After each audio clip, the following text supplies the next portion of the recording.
Okay, does this sentence above make any sense to you? No, like totally does not make any sense. It's not logical. But this sentence is something you may or may not be saying if you're not pronouncing the TH correctly. Now, the TH in English, you have to always put your tongue between your two front teeth, your top and bottom front teeth, and your tongue has to push at the center. For example, like this. Okay, you don't have to take your tongue out of your mouth. That's weird, but it has to push there. So if you're not doing that, then you're either saying a t, a d, like a D, or a z.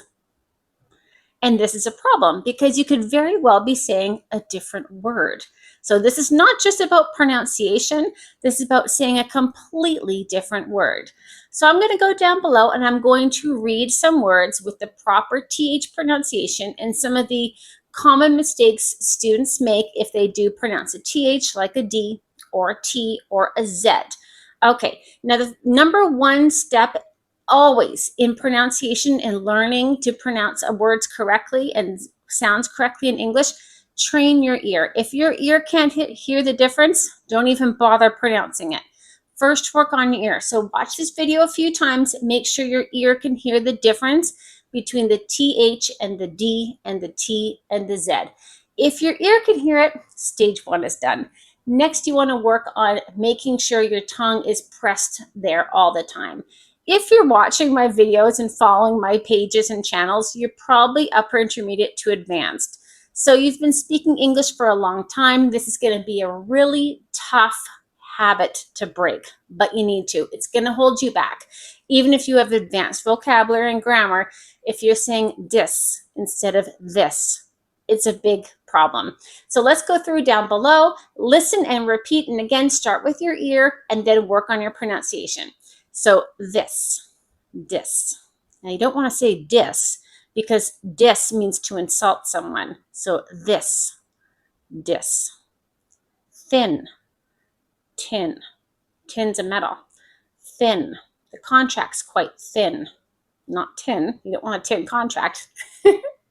Breathe. Breed. Breed means to produce. So you don't want breed when you're talking about breathe.